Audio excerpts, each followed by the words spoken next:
Hey, Kyle here with Blooming Earth Studios for another tutorial.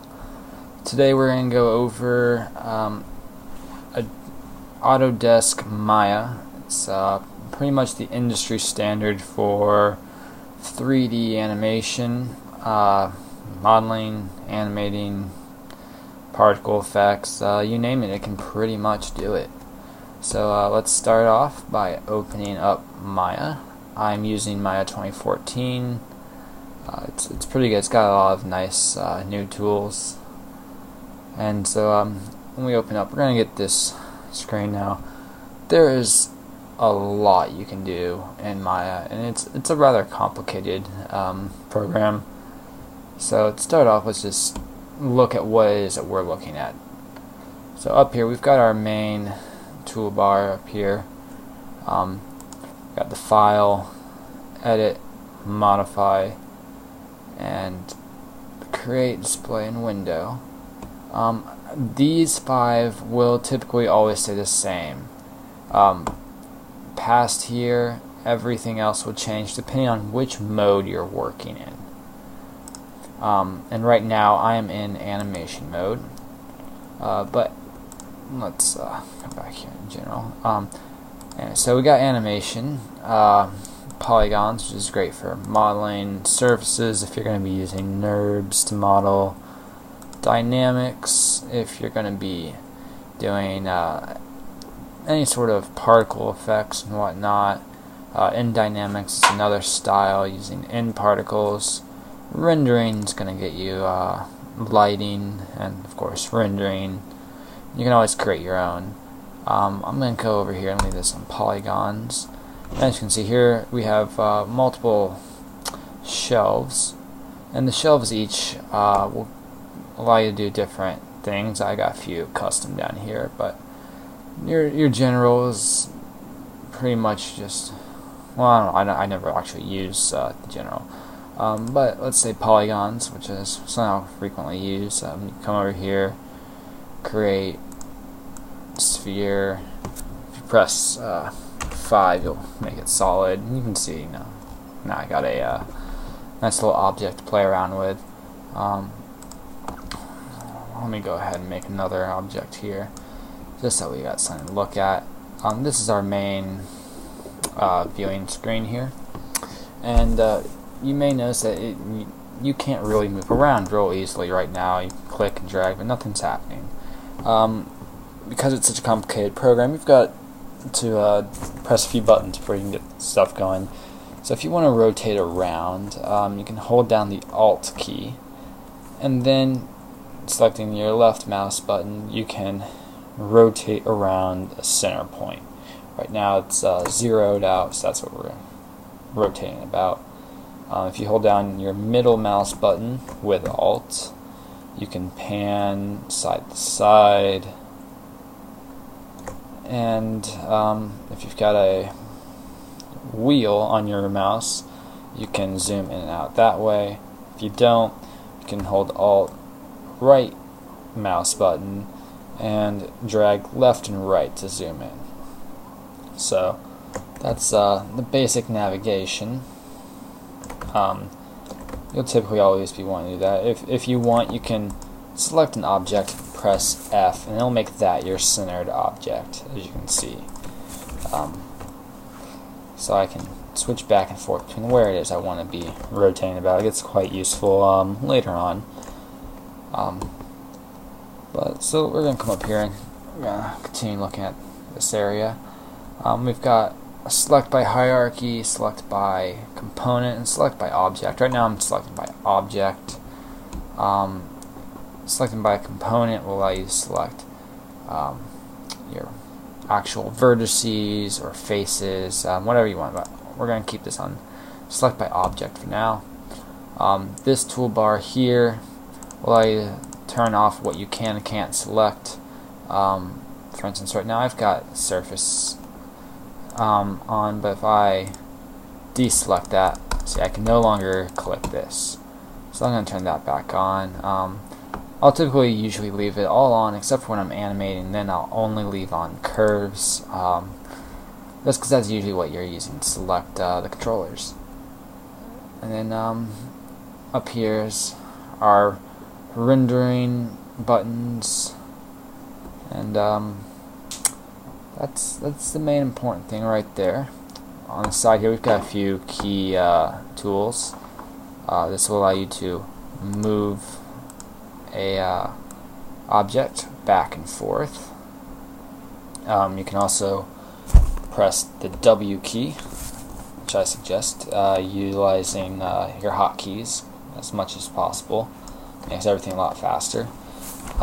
E will allow you to rotate your object, and R, which by the way these are all on the side here, R will allow you to scale. So there we go. And another useful thing is Z. You press Z, you undo your last move. Very, very useful. So looking at what we've got here, over here is our attribute editor. This will allow you to look at whatever objects, attributes you're looking at. You can change the name of your object. Let's just change this to sphere. Now it changes everything through here to sphere. I'm going to go up to window real quick. Actually, before we go into that, when you're starting a project, you're going to want to come up to the project window. Every project that you create in Maya is going to be contained within a project folder. You want to do this so that all your files will stay neat. You never want to just save a random file. Everything will get confused, and you don't want to spend hours trying to find something. So we're going to create the project, and we're going to come here and create a new project. We're just going to call this one tutorial, and I'm going to put the location here to appear on my desktop, just because that's just where I want it right now. And it's going to create each of these folders: scenes, templates, images, all the way down to the autosave. Each of these will allow you to put your files that you create later on into the correct area, and then Maya will reference them properly. So we're going to go to accept, and now I'm going to come down here and let me find it. Here we go.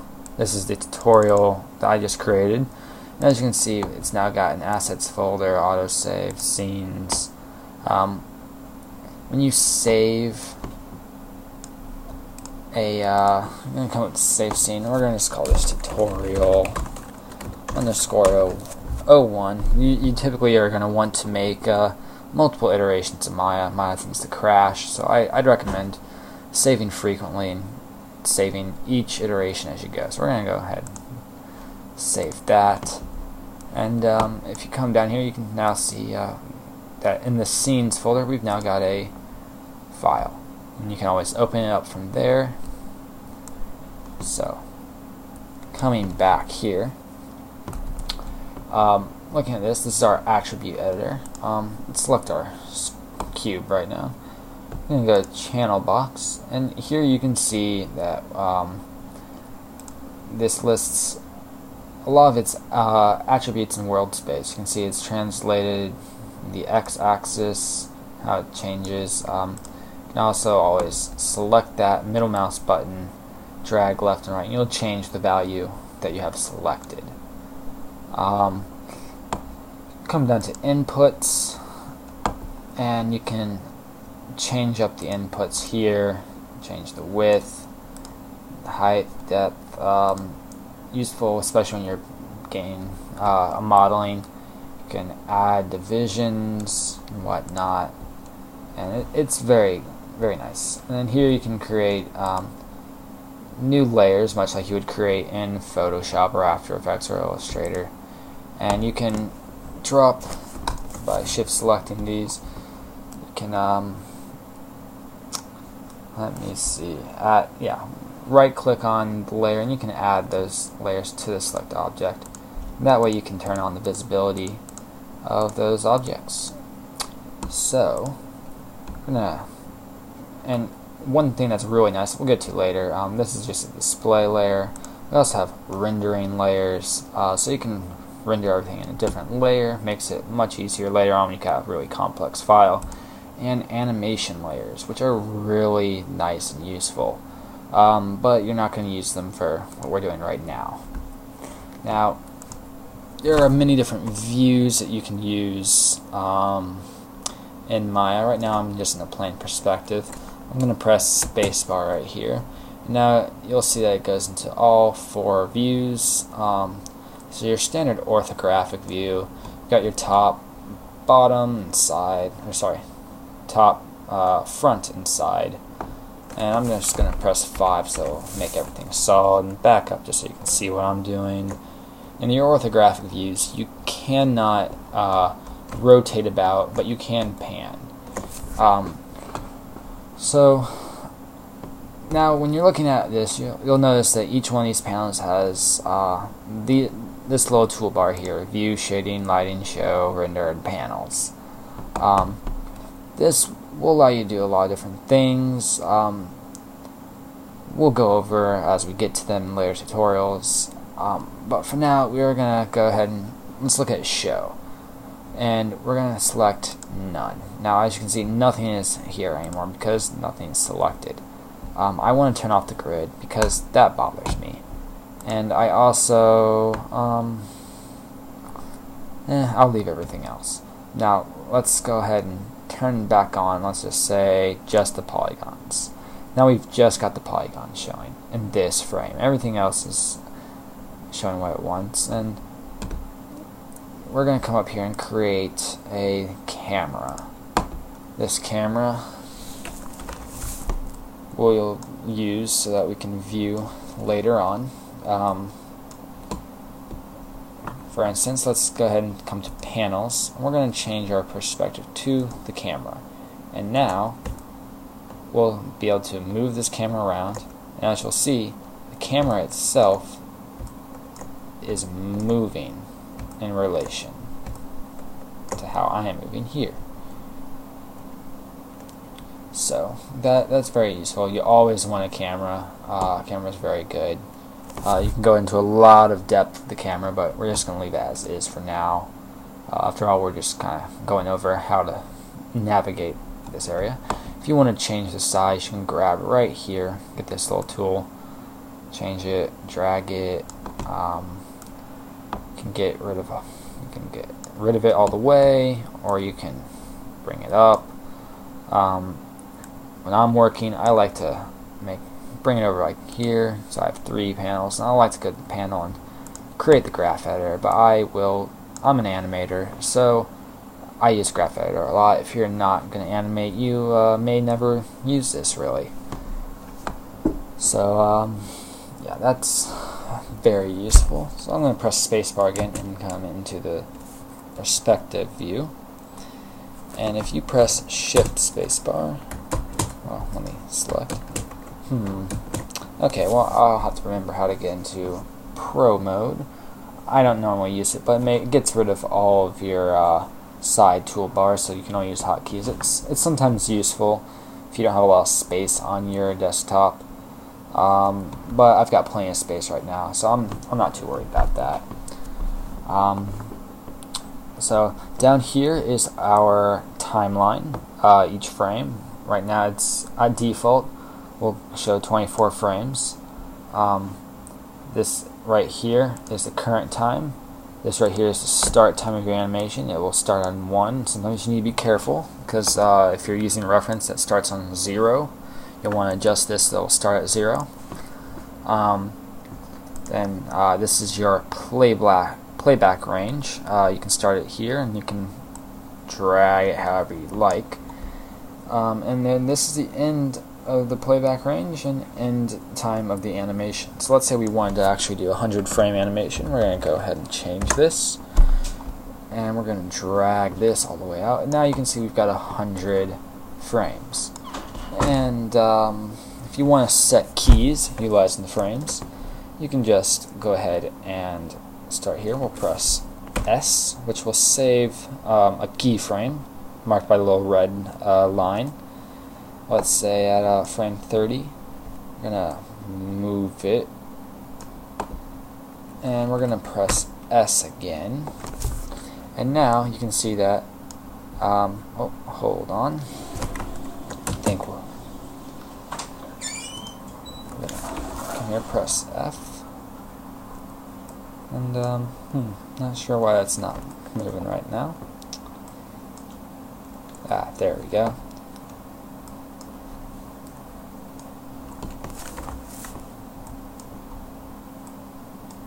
There we go. Now we can press F in the graph editor, and you can see that creates a nice little spline that eases in and out between the two spots. So that's utilizing that. And down here we can type in various Mel scripts. It works with Python and Mel. Very useful later on, but not overly important at this moment. Right here is our script editor. It keeps track of every move that you've done in Maya, and will also read out any problems that you may come across. You'll find there are lots of errors that will pop up and can be very useful for troubleshooting. We're going to come up here to Window, and in here you can access all of your various editors and control sheets. There's just too many to go over at this moment.